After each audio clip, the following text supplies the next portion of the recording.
I appreciate that. Well, I want everybody to know I'm talking to Mr. Cliff Wilcox, um, with State Farm. I want to say good hands, people. But that's not State Farm. What's y'all's clever motto? We are referred to as the good neighbor people. Oh, see, I think y'all kind of bit off somebody else, but that's just my theory. Well, we've been around since dirt was invented. Yeah. Appreciate that. Appreciate that. So, tell people who may not know you, Cliff, something about your very interesting background and how you found your way into the insurance business. The uh, like many people in the Atlanta metro area, most people that I've met are not from Atlanta, and so I am from up north. Have Midwest ties, born in Chicago, grew up in several cities up north, including Minneapolis and Cleveland, but most of my growing up days were in Buffalo, New York. However, a lot of people may not realize that Buffalo, New York is on the western side of the state, right next to Canada, pretty close to Toronto, and is a heck of a lot more Midwest than it is East Coast. And so that is Is that a certainly good thing? pardon? Is that a good thing? I think it can be. I think a lot of people think in terms of the state of New York as being New York City, and I don't mind New York City. It's just different, and so I hear, I hear. Like that's all. That's all. Northern New And York is like night and day from New York City. right. It's more human. Yes. Well, it's different. Yeah. But like I said, Buffalo, New York area is to me much more Midwestern than it is East Coast. And Because you got a lot of farmland up there, right? well, pick a Oh, state, cool. pick any state, outside of their metropolitan areas, there's beautiful country, whether Mhm, it's upstate New York or upstate Wisconsin or going to the mountains in Georgia here. mhm, It's mhm. there can be a lot of country, a lot of mountains, a lot of trees, lakes, things like that that a lot of people are not aware of unless they pass through there. Right. So, I heard buffalo wings really didn't come from Buffalo.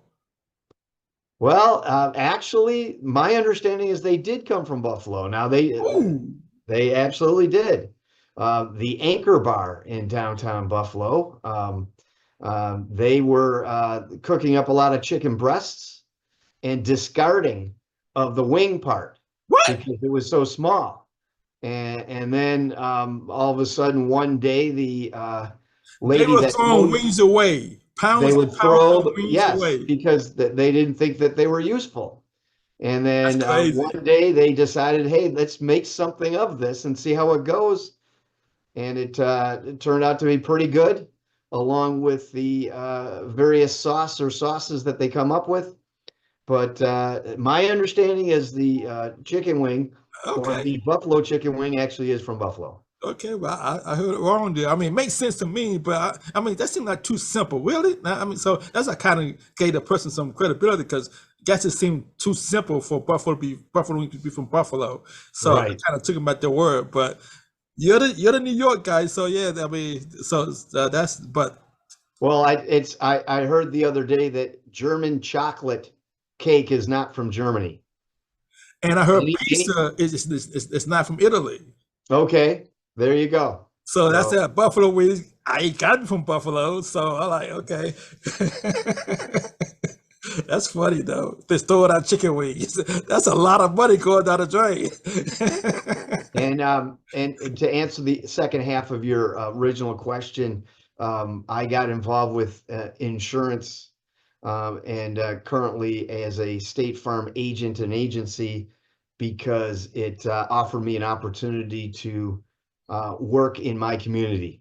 Most of my previous job, which was in the engineering field, I traveled a lot. I traveled a lot throughout the country and was not home that often, which was a little bit hard on the family. The joke in my neighborhood is if you saw me walking my dog a couple of days in a row in the neighborhood, that meant that business wasn't going so well, but the family was happy. And if you didn't see me for a couple of weeks, it certainly meant the opposite of that, that business is going very, very well, but the family wasn't too thrilled Right. with it. So I decided to pick an area where I can stay within the community itself. And How that's long have you been doing this?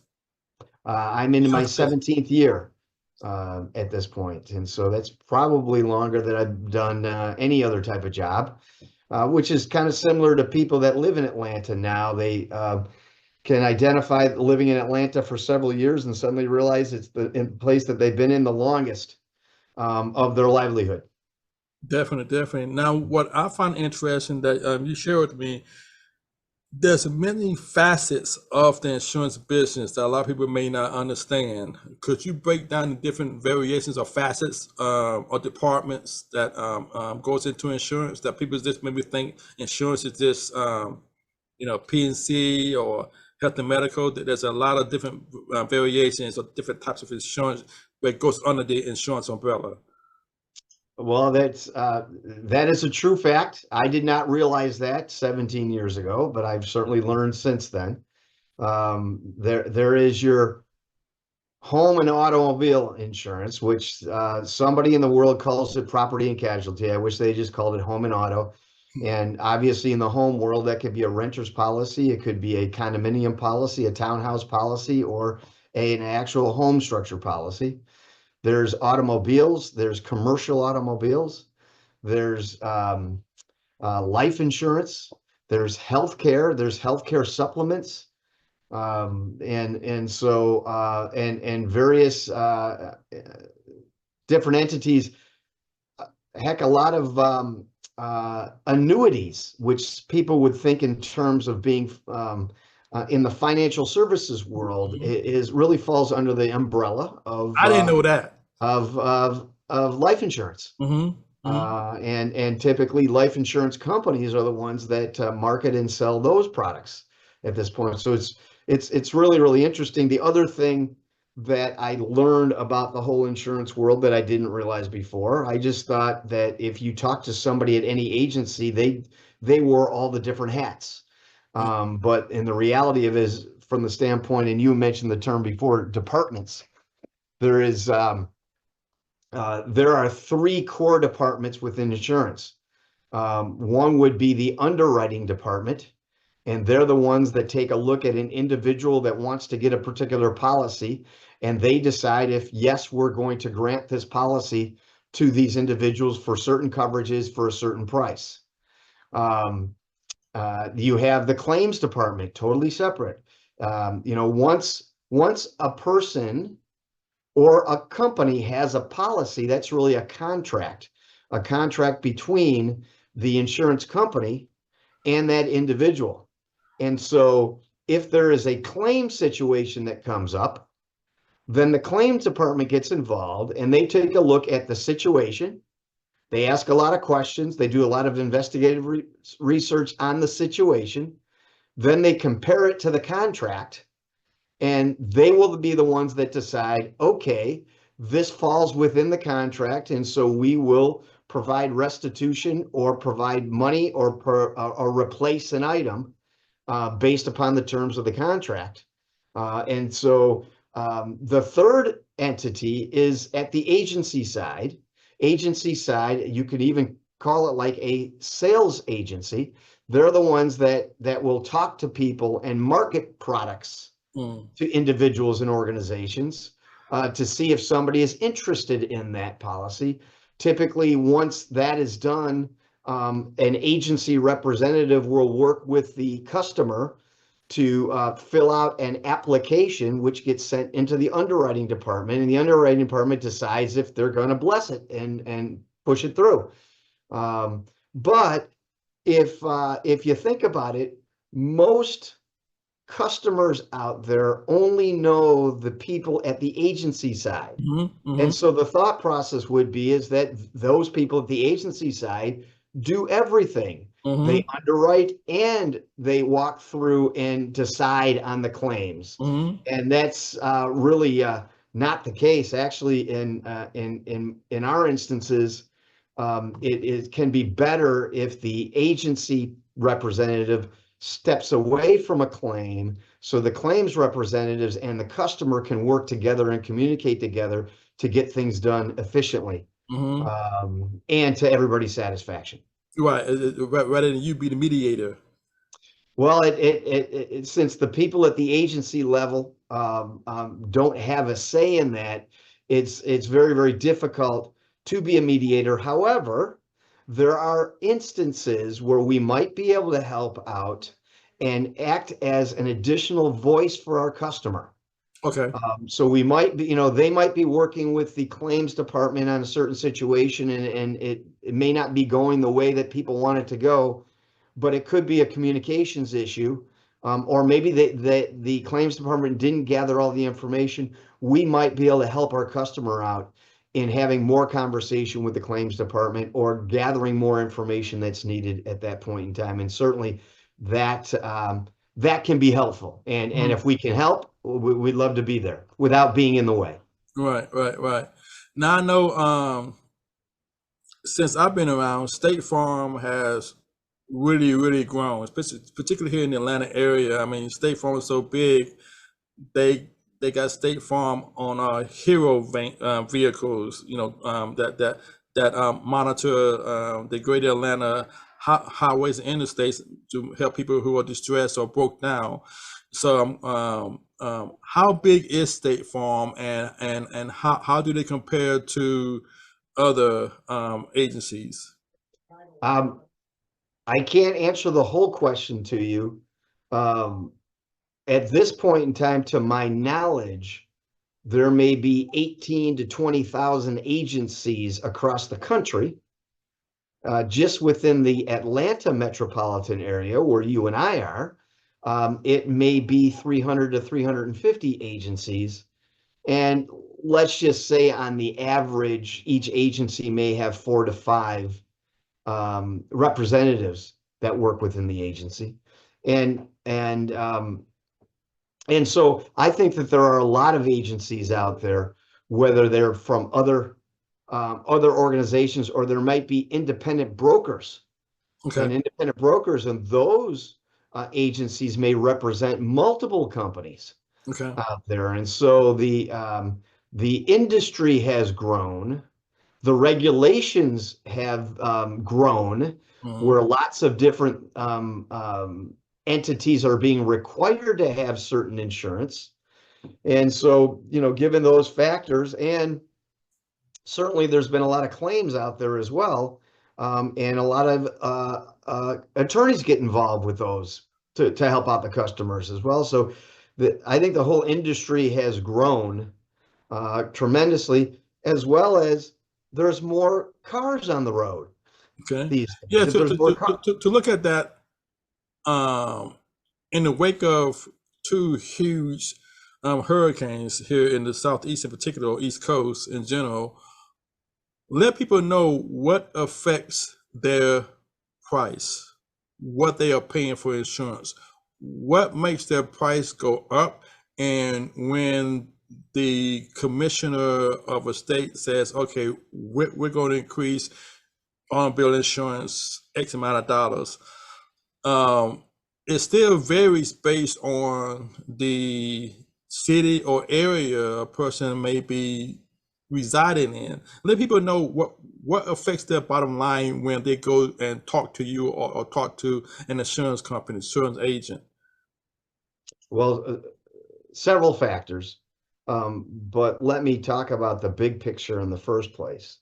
Um, Insurance companies are like any other business. They have to come up with their own model that assists them in generating revenue. So when somebody has a claim situation, the insurance company can pay out on that claim and take care of that customer appropriately. And so I have not working for the corporate. I have my own agency. I'm not working for State Farm corporate, but it's my understanding that each state has some requirements as to how much money in reserve those corporations, those insurance corporations need to have just in case there is a catastrophic situation or a catastrophic situation that happens within 2 weeks of each other as well, in order to take care of the customers in real need.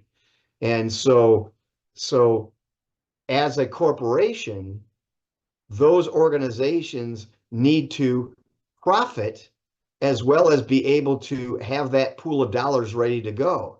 Sure. If corporations go through year after year after year where they're operating at a deficit, it would be like any other business out there. If you continue to operate at a deficit, pretty soon you're not able to operate, and you may need to close down, or in some instances with major corporations that are nationwide, they may decide to pull out of certain areas. Certain areas, it could be coastal lines, certain areas could be a state. And so from the big picture corporation, those are the things that they take a look at. Now, understand that they may make a decision on rates where rates need to be raised because they're operating at a deficit. So in order for them to stick around and help people out, they may need to raise rates, and that may not have anything to do with the individual. It just may have to do with what's the area of the state that you live in. As an example, when the pandemic hit 4 years ago, and not that many people were out on the road, and so they weren't driving as much, and there weren't as many claims, the price of everybody's automobile insurance came down. Really? It did, and a lot of people don't remember those things. I remember that. Remember when the price goes up. But there was a certain point in time, a couple of years later, where a lot of people got back on the road, and all of a sudden there were more claims and more claims payouts out there. Okay. And in that instance, most insurance companies had no choice but to raise their rates. So let me see. When the prices went down through the pandemic, so I know you, being a good guy you are, you got on a call and call all of your clients and let them know the rates went down, right? Oh, absolutely. As many as we possibly could. Good man. As many as we possibly could within a 48-hour day. No. And so that's what happens to pricing, or at least let's put it this way. That's what I have observed in my years in the insurance industry with pricing. But obviously, each insurance company is a corporation, is a business. And if they are going to, if the underwriters are going to accept a policy with an individual or a business, they have to weigh what is the risk. We're going to have a certain amount of money that one needs to pay in, but what is the risk that that entity will come up with a claim or multiple claims in the future? And certainly they have actuaries. They have a lot of people behind the scenes that run statistics and numbers on individuals. And so this is where your own automobile history or your own home claim history could play a role. And so if one has multiple tickets or accidents on their record, that is a determination of what they might do in the future. Or that might keep them from getting a certain discount. And so a lot of people talk about, oh, you raised my rates. Well, State Farm and other insurance companies may not have raised somebody's rates. However, it could have been that individual was already receiving an accident-free discount. And because of that discount, if they got into an accident and the insurance company had to pay out, it could be that an insurance company takes away that discount to you and me as a customer, which I am as well. It could be that my rate goes up. But from an insurance company's perspective, they might say, we didn't touch your rate. However, a certain discount was taken away because of your situation. And lo and behold, you're now paying in more money than you did before. Now I know a lot of families are going to be viewing this. So, what are some things that you could let family members know, single parents or traditional family members know when they are contemplating adding their teenager to their policy? Wow, that's a great question. Um, from the standpoint of they have to make lots of decisions on if the student or the youthful driver is eager to get their license. Well, Uh, let me ask you this: what's a good age? 16, 17? I can't tell you a good age. I can tell you that if there are youthful people that are involved with a lot of activities, which means that the parents are not only working, but they're taking kids left and right to different areas, that could play a role as well. And I've heard of some kids that have no interest, at least at this point in time, in getting their license. But to go back to your question, all I can tell you is the state of Georgia. The state of Georgia says that one could get a learner's permit at the age of 15 if they pass a test with the Department of Motor Vehicles. And that will allow them to drive and practice driving as long as an adult, a licensed adult, is in the car with them. Traditionally, when they turn the age of 16, they can be eligible to take an actual on-the-road driving test as well as a written test to decide if they want to get their license. Is there a difference as far as insurance costs in regards to a learner's permit and an actual when that person gets a real license, actual license? Well, that's another great question. The good news on that is if one has a learner's permit, that doesn't affect the family insurance whatsoever. Not at all. Ah, Not at all. ah, At least from a State Farm perspective, we need to know and understand once the person gets their real driver's license okay. at this point. However, I will share with you three things that I have noticed in the industry from a youthful driver perspective and overall rates. Um, Rates typically will go up higher when you have a youthful driver. That's just the way it works.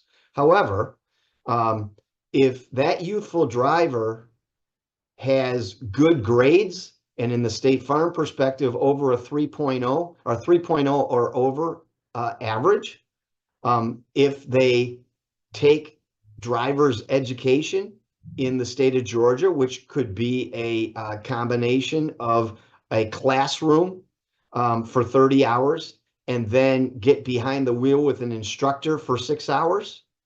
And if they earn a certificate as a result of that, that can provide a discount. So you've got a Along good with their student. grades. So you have a good student discount with grades, and you have a driver's training discount Okay. by getting that certificate at this point. And so and obviously, during the time that they have their permit and in the early years of their driver's license, not getting any traffic tickets and not getting in any accidents that are considered their fault at this point. All those items play a very, very big role of what the overall rate will be in adding on that useful driver to your household. Now, this may be a touchy subject, and you ain't got to answer it if it could get you in trouble. Is there a difference in the genders? A young female compared to a young male getting insurance on their parents' policies? There are a lot of items behind the scenes in the underwriting department, which I'm not part of, that play a role in rates and even blessing or providing a policy to somebody. I can tell you that I have not seen from my experience that there is any difference gender wise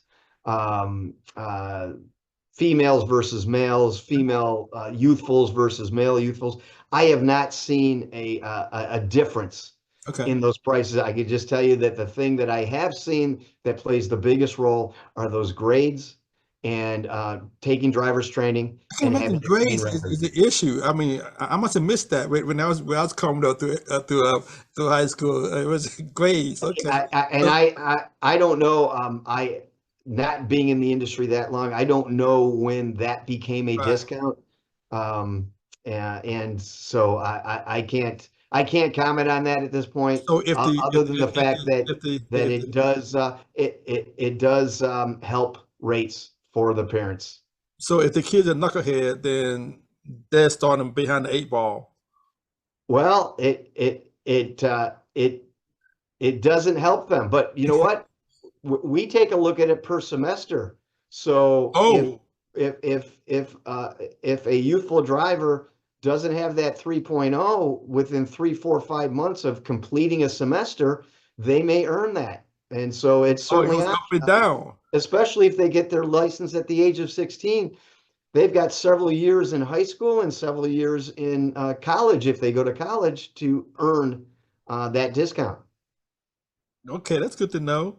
To respect your time, tell us going into the new year, what should we look at? What's your parents or just people in general look at in regards to personal or even commercial insurance going into a new year? Because I hear generally it's gonna be a difference going on. Well, it's tough for me to comment on that at this point. I can tell you what I hope for. Okay. I hope that inflation slows down. I hope that, and the reason I say that is if you think about it, that let's take a collision shop that repairs cars. The cost for parts has gone up over the last couple of years. The wage of a worker at a collision shop has gone up. The length of time in order to supply chain, the length of time to get parts has gone up. And so that means that if a car is in the shop to get repaired from a claim situation, it may cost more to fix that car, and one may be without a car for a longer period. And so that drives rates up as well at this point. So what I'm hoping is some of those things get tempered a bit. Rates, if they're not going to become lower, that they at least stabilize. And so then there is more efficiencies in getting cars repaired for everybody that will at least help keep or maintain prices of where they're at, or possibly they would actually go down. Now we mentioned about repairs. I didn't really think about this. It was in regards to EV vehicles. That seems to be the new craze now. Not as bad as it's in Europe, and probably not as bad as in California or New York. But what's the effect of people choosing EVs compared to gasoline vehicles as far as insurance and also repairs? All I can tell you is that the cost of insurance, the premium rates for insurance are not that much different for EV cars versus gasoline cars. Oh, Really, for any car is different depending upon the year, make, and model, features on it. But I don't see a large difference in EVs versus gasoline. Now, to get some of those cars repaired might be a little bit more challenging because there are a lot more entities, repair shops out there that have experience with gasoline cars than they do EV cars. And so it may be a little bit more challenging to find the places that can do that overall, which may lead to longer times during the repair process. okay. Okay. Okay. Excellent. Excellent. So, why would someone choose you, Cliff Wilcox, with State Farm? Well, I can comment on my agency, regardless if we were State Farm or anybody else out there. I have a veteran agency, and it's not just a cliche, but we're a good neighbor agency. We have a lot of experience where we work with individuals and their situations that they're in, not just quote them on the price of a policy. And so when somebody has something happen to them, we certainly want to be the first people that they call, so we can direct them and guide them through the claims process. Obviously, as I talked about before, the claims department is the one that takes care of things, but we can help guide people through that claims process. And we do a pretty good job here in providing people with insight as to options within their policies, where a lot of people tell us, wow, I didn't know I had an option. Mm, And some might be better than that's others, important. but everybody has different priorities going on in their life at that point in time. So something that was a certain option 5 years ago might not be their highest priority of what they're looking at now, and they really appreciate the fact that we share those various options and give them and share with them some of the pluses and minuses to each, and then let them make the decision as to what they want in a policy and go from there. Gotcha, gotcha. So tell people where to reach you, how to follow you on social media, or the old-fashioned way, just dial the numbers. Well, it's certainly cliffordwilcox.com. Okay, that's Will simple. cliffordwilcox.com will get them into a lot of information on my agency and contact information, and give them multiple ways to reach out at this point. And certainly word of mouth from lots of people is one of the ways that goes as well. But a great place to start is cliffordwilcox.com. Now, do you only deal with the state of Georgia? Uh, for items that have to do with home and automobile coverage, yes. I am actually licensed in a couple other states up north for other things such as health products and life insurance products as well. Up north, where? North could be in Michigan, it could be in Illinois, Okay, but some of those states that I have some relationships with. okay, great, great, great. People probably need to But know that mainly that state of Georgia. Georgia's home. That's great. Yeah. I appreciate it, Cliff. Thank you for your time, and I definitely will look forward to talking with you more. And you have a blessed day, and enjoy the rest of your Monday. All right. Take care. Thank you.